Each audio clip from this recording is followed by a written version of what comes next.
Perdoa a minha dívida, as minhas dívidas, conforme perdoa aqueles que me ofendem.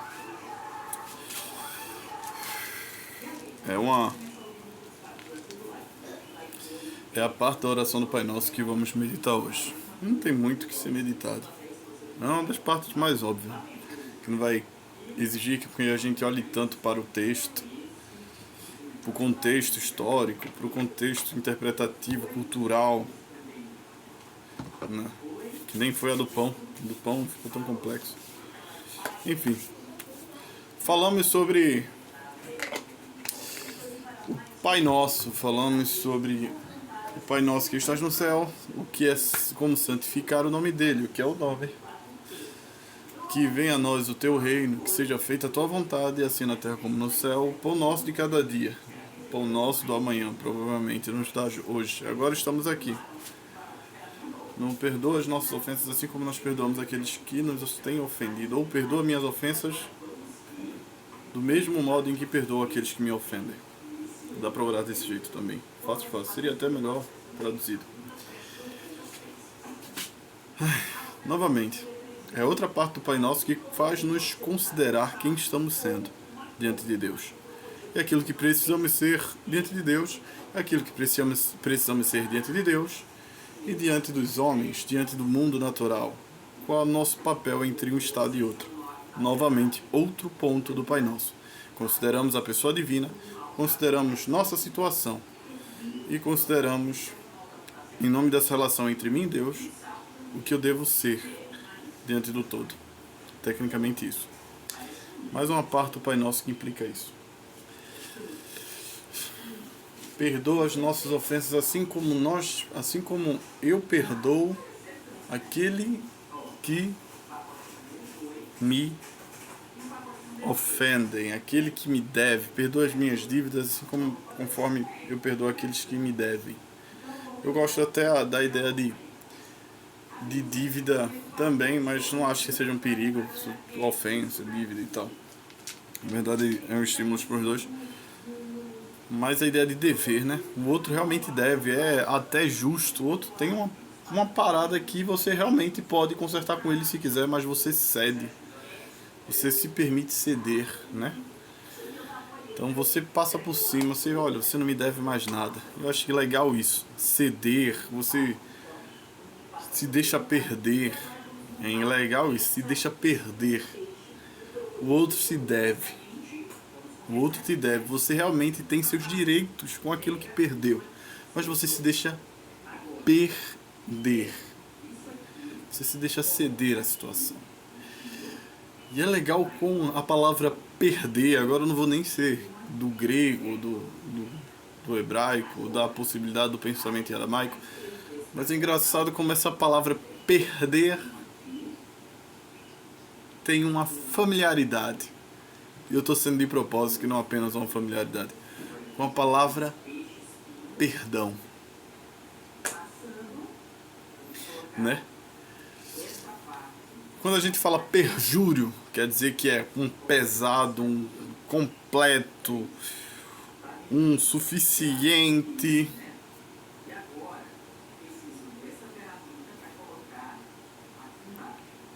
Juriamento, vamos dizer assim.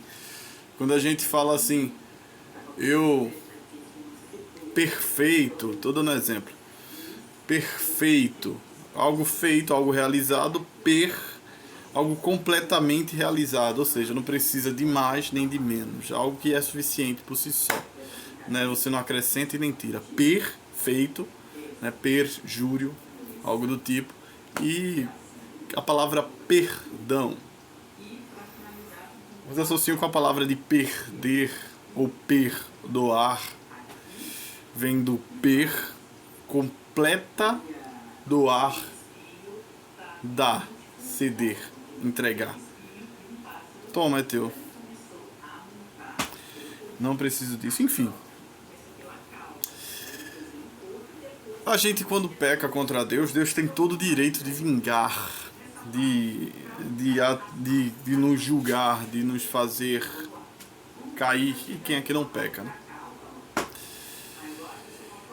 Mas essa parte da oração do Pai Nosso parece que ele visa justamente isso. Não tem como a gente não ter uma parte que deva a Deus. E à medida que a gente vai ganhar essa graça, alcançar essa graça de Deus, é à medida como que sabemos que sempre temos dívidas diante de Deus, não importa o nível da nossa justiça. É quando a gente cede também a nossa oportunidade de condenar, ou não é melhor nem dizer condenar, né? Mas como a gente também se deixa o direito de se ofender, estar livre. A gente é suficientemente livre para se deixar ser ofendido ou perdoar dívidas alheias, né? Ofensas alheias. Não tem a prisão do rancor, não tem a prisão do remorso e nem tampouco tal. Não consegui eu perdoar a uma figura que é tecnicamente cumpridora da mesma natureza que eu, que é o outro ser humano. Como poderia eu esperar de que Deus, completamente divino e perfeito, me perdoe, eu, criatura imperfeita, imortal e miserável? Então, se de igual para igual eu não estabeleço uma coisa que quite a importância para mim mesmo, do porquê o perdão é necessário, como eu poderia esperar isso de Deus, que não necessita em nada, ele não vai ganhar nada se me perdoar? Eu é que estou em risco de perder se eu não for perdoado por ele. Tá entendendo? Então como é que eu espero que Deus veja o meu apelo e minha perspectiva de importância ao recebimento do perdão divino se eu não consigo perdoar? Não acho que eu estou exagerando. A ideia do reino de Deus por meio de Jesus, né? Ela é um reflexo em muita coisa. Um reflexo em muita coisa, e não é sobre futurismo simplesmente, né? Não é sobre simplesmente mera barganha celestial. Não é sobre isso. Não. É sobre um estado de espírito que deva ser vivido e testemunhado agora. Eu gosto da seguinte coisa: não há como existir uma coisa sem outra dentro do evangelho do reino, dentro das boas novas do reino e da sabedoria de Jesus Cristo. Bem-aventurados os misericordiosos, porque alcançarão misericórdia. Você cede misericórdia para receber, né? Quem ama a Deus e não ama seu irmão se faz mentiroso. Como pode dizer que ama a Deus que não vê? A ideia de ver é de realmente não lançar luz, não entender, porque Deus é mistério, Deus é soberano em tudo aquilo. E ao irmão que vê, esse não ama. O irmão que você entende, compreende, contempla, sabe, entende, porque você pertence à mesma substância e não consegue amar. Então, para eu amar a Deus, eu tenho que amar ao que eu vejo, ao ser humano. E principalmente ao irmão da fé, né? Da irmandade. Então, eu só amo a Deus que não vejo quando eu amo o que vejo. Só consigo amar ao Deus que eu não vejo quando eu consigo amar ao que eu vejo, né? Porque isso aí tem um mistério muito grande, eu não quero complexar esse vídeo. Mas aí é que tá, de novo, reflexo: misericórdia, misericordiosos alcançarão misericórdia. Amar a Deus, para amarmos a Deus, é necessário que amemos o próximo, é necessário que amemos o irmão, né? Então, vai continuar esses reflexos e paralelos? Vai continuar esse reflexo e paralelo de toda forma, né? Perdoe para que seja perdoado. As condições de misericórdia, a nossa necessidade de misericórdia, quando a gente compreende a importância da misericórdia, a gente não vive somente de petição a nós, a gente vive de prática para o outro. Isso é o que Jesus quer dizer. A tua expressão de necessidade de misericórdia não é o como você chega para Deus toda vez que peca e pede perdão, né? E quando passa o outro, você quer meio que matar ele de primeira. O teu testemunho de que de fato você entende a misericórdia como boa e importante é quando você a vê como necessidade de forma geral e você a pratica com o outro. Até porque o ser humano é miserável. Não é muito difícil pensar que a mortalidade é muito complexa e está debaixo da carne, do julgamento de Adão. É muito sofrimento. Você pode pecar querendo acertar, você pode pecar por ignorância, por não conhecer o assunto, e você pode pecar porque cedeu ao mal. Olha quantos meios de pecado você pode ter: ignorância, falhar por tentar acertar e porque realmente queria o mal. Olha como você pode pecar. Nesses três paralelos também você pode acertar, mas veja como você está suscetível à miséria. a rastejar no infortúnio, na inconveniência e na desventura. E fora as dores, a vulnerabilidade física, o estar aqui e depois não estar mais. Um ser tão frágil, não consegue entender a fragilidade na sua natureza, não consegue praticar em si mesmo, porque pediria a Deus que nem necessita e nem está debaixo dessa condição de se perceber miséria em si e olhar para um outro igual e ver que ele também tem miséria e começar a tentar cobrir as suas faltas na misericórdia um com o outro. Deus não tem igual para com que isso aconteça, mas temos nós. Deus não é submetido à miséria, à vulnerabilidade, mas nós somos. Deus, quando olha para a gente, Ele não olha com um olhar de igualdade. Nós somos seres e criaturas, somos filhos, claro, de Deus, mas somos muito inferiores. Deus não pode pecar para que Ele nos ofenda e possamos dizer para Ele: eu quero perdoar o seu pecado, Deus. Isso é até blasfêmia. Mas quem peca contra nós é o nosso semelhante. E a gente peca contra esse semelhante também. Então essa necessidade de perdão, que primeiro tem que acontecer entre nós, é intrínseca. Porque mesmo sendo nós simplesmente ofensores dessa relação com a divindade, e a divindade nunca podendo nos ofender por seu estado de santo inacessível à corrupção e à miséria, né? Então a divindade, por mais que faça qualquer coisa que nos seja inconveniente, nunca será pecado. A divindade ainda assim cede seu perdão. Mas ela parece querer ceder seu perdão àquele que entende a situação que está, né? A sua dependência de misericórdia. E a gente só entende a nossa dependência de misericórdia quando nos vemos miseráveis. Ser humano é ser miserável, independente do que seja. Você nasce tolo. E tudo que a gente consegue saber é uma gota no oceano. A gente ainda morre ignorando muitas coisas. Muitas coisas do mundo aconteceram antes de nós e vai acontecer depois. Somos miseráveis, somos mínimos, somos frágeis. A gente pode morrer por uma doença, a gente pode morrer por uma escolha errada, pequena escolha errada no dia. Somos altamente destrutíveis nos pensamentos e no comportamento. E se a gente não consegue entender essa vulnerabilidade e essa fragilidade na vida, e não chegamos a nos dedicar a facilitar a nossa existência e a existência do outro, ou seja, coexistimos em paz, em nome da misericórdia, e olha, é tão ligado a palavra. Você tem que reconhecer tanto que o ser humano, de forma geral, tem um lado miserável. Todos estão debaixo de uma miséria, simplesmente por estar na carne e ser um filho de Adão. Porque a condição de vida que Adão adotou é miséria, é rastejar, é labutar de forma vã, segundo o livro de Eclesiastes, é ser efêmero em toda a existência e ainda está muito a par de mais de erros do que de acertos e de condições estar à mercê da própria sorte. Maior parte da vida você não domina.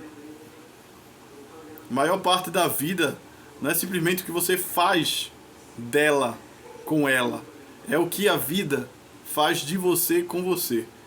Tá entendendo?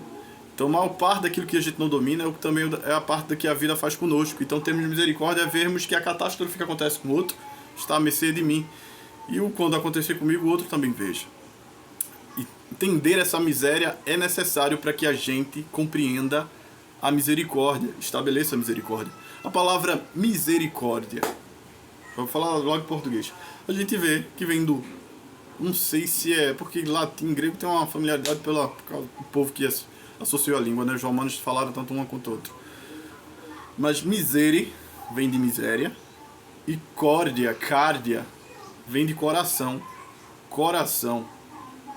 Então, é você pegar o centro, você ver o outro em miséria e trazer essa miséria para si. Participar afetivamente, quase que empaticamente, né? E pensar, ele sou como eu e o risco é meu também, estará em mim também, mas se eu tivesse na visão dele o que eu posso estar algum dia, se eu não estiver pelo menos, mas se eu estivesse, eu gostaria de receber a ajuda de alguém que está na minha posição agora, que está um pouco melhor do que a dele para ser ajudado. Então misericórdia é trazer a miséria do outro ao nosso coração. Então, mas para primeiro ter essa parte do misery, para ter o coração, para levantar a ideia de coração, às vezes estava associado com um sentimento genuíno, possível à virtude. Então você trazer, sentir a miséria, pulsar de dentro do teu potencial interno para trazer uma virtude, algum sentimento que o tornasse um só. E cárdia também vem de cordialidade, né, que vem daquilo que une. Então cárdia é aquilo, é a tua parte humana que te une com outra pessoa, então realmente é se unir miséria ao outro. Então para você tem que perceber a fragilidade humana. E você tem que trabalhar com isso. Esse é um dos princípios mais fortes de piedade do cristianismo. Eu tenho que refletir em perdão, em misericórdia, em amor.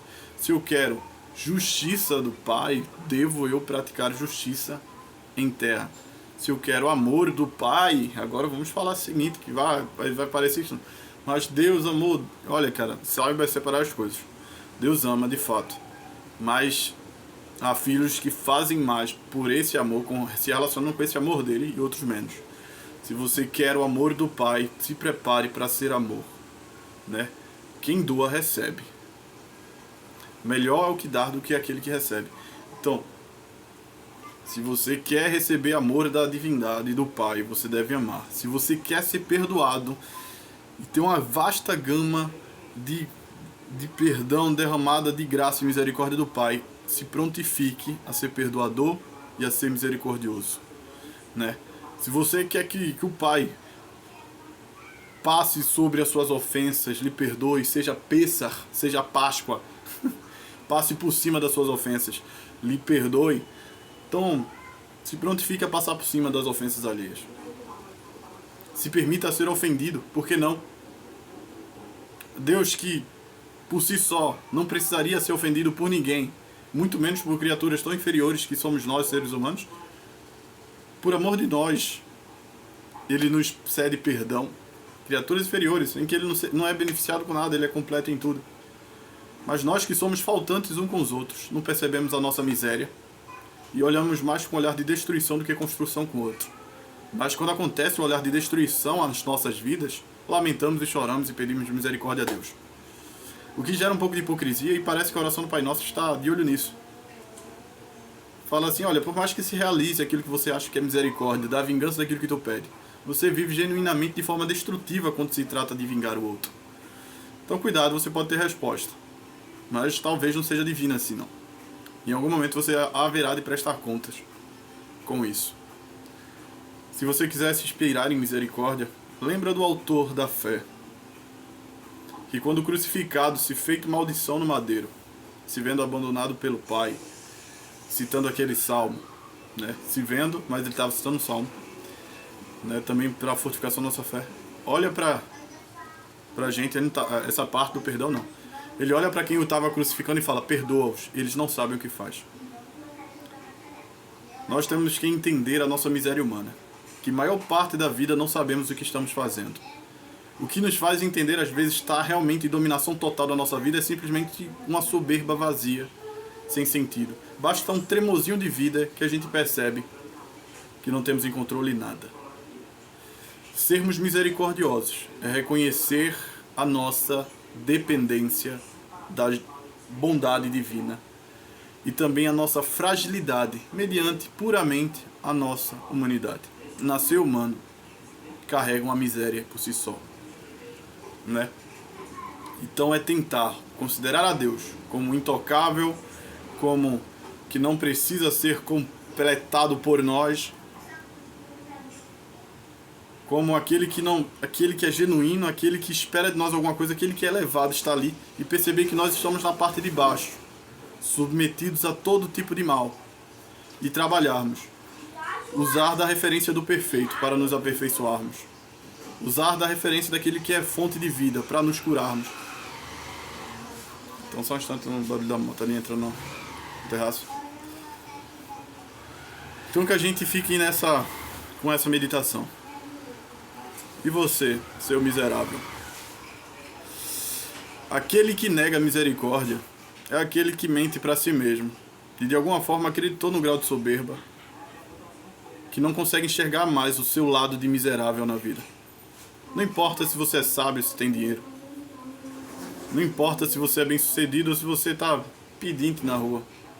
Você é carne, osso, sangue. Você é pó. Você se confunde fácil.